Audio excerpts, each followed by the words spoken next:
بسم اللہ الرحمن الرحیم۔ آج کا موضوع ہے امریکہ کی دریافت۔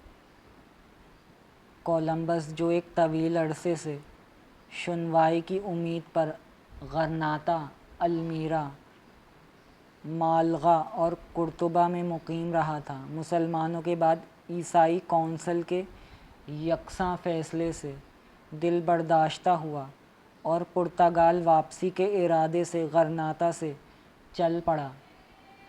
اس موقع پر ہسپانیہ کی یہودی اشرافیہ آگے آئی۔ وہ اس موقع کو گنوانا نہ چاہتی تھی، لہٰذا ہسپانیہ کے مالدار یہودی کولمبس کی حمایت پر کمر بستہ ہو گئے۔ یہودیوں کو نئی دنیا کی دریافت میں وہ ملک نظر آنا شروع ہو گیا تھا کہ وہ جہاں اسپین میں ہزیمت کے بعد پھر سر اٹھا سکتے تھے۔ 6 جنوری 1492 کو جب کولمبس قیصر الحمرا سے جشن فتح کو ادھورا چھوڑ کر وہاں سے پرتگال کے لیے روانہ ہوا تو ملکہ ایزابیلا کے منہ چڑھے ایک یہودی مصاحب لوئس سینٹاجل نے ملکہ سے فوراً ملاقات کر کے اسے اس بات پر راضی کر لیا کہ وہ ایک بار پھر کولمبس سے مل کر نئی دنیا کی دریافت کے بارے میں اس کی مہم جوئی کے منصوبے پر ہمدردانہ غور کرے۔ شاہی دربار میں جب کولمبس کی مہم پر خطیر اخراجات کی فراہمی کا معاملہ زیر بحث آیا تو لوئس سینٹاجل نے کولمبس کے منصوبے میں ذاتی سرمایہ کاری کی حد میں خطیر رقم کی پیشکش کرتے ہوئے اپنے یہودی رفقا کو بھی کولمبس کی بحری مہم میں سرمایہ کاری پر راغب کر لیا۔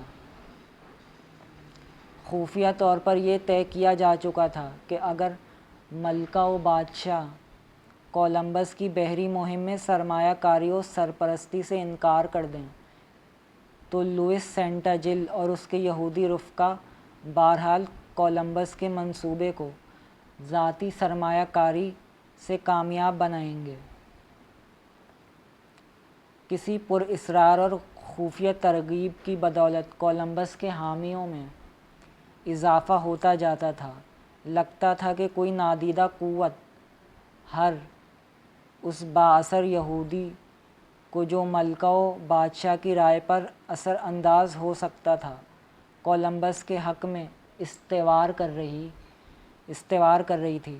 محققین اور مورخین نے اس سوال کا جواب ڈھونڈنے میں خاصی جانکاری کی ہے کہ آخر ہسپانیہ کے یہودی اشراف کولمبس کی مہم میں سرمایہ کاری کا خطرہ کیوں مول لینا چاہتے تھے، جبکہ یہ یہودی نقطۂ نظر اور یہودی کاروباری اصول کے سراسر منافی ہے کہ ایک ایسے پروجیکٹ میں سرمایہ کاری کی جائے جس میں ناکامی کی شرح اس کامیابی سے کہیں زیادہ ہو۔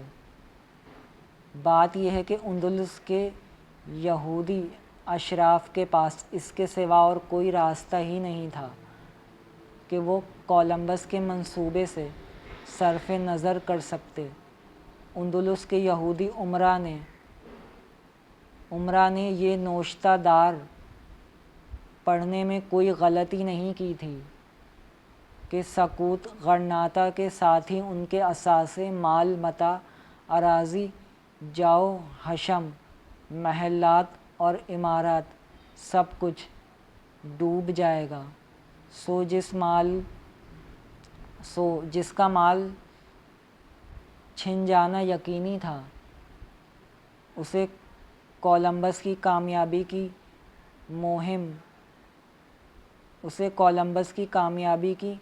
مبہم ترین امید پر بھی لگا دینے میں بہرحال خسارہ نہیں تھا۔ بس آج کے لیے اتنا ہی۔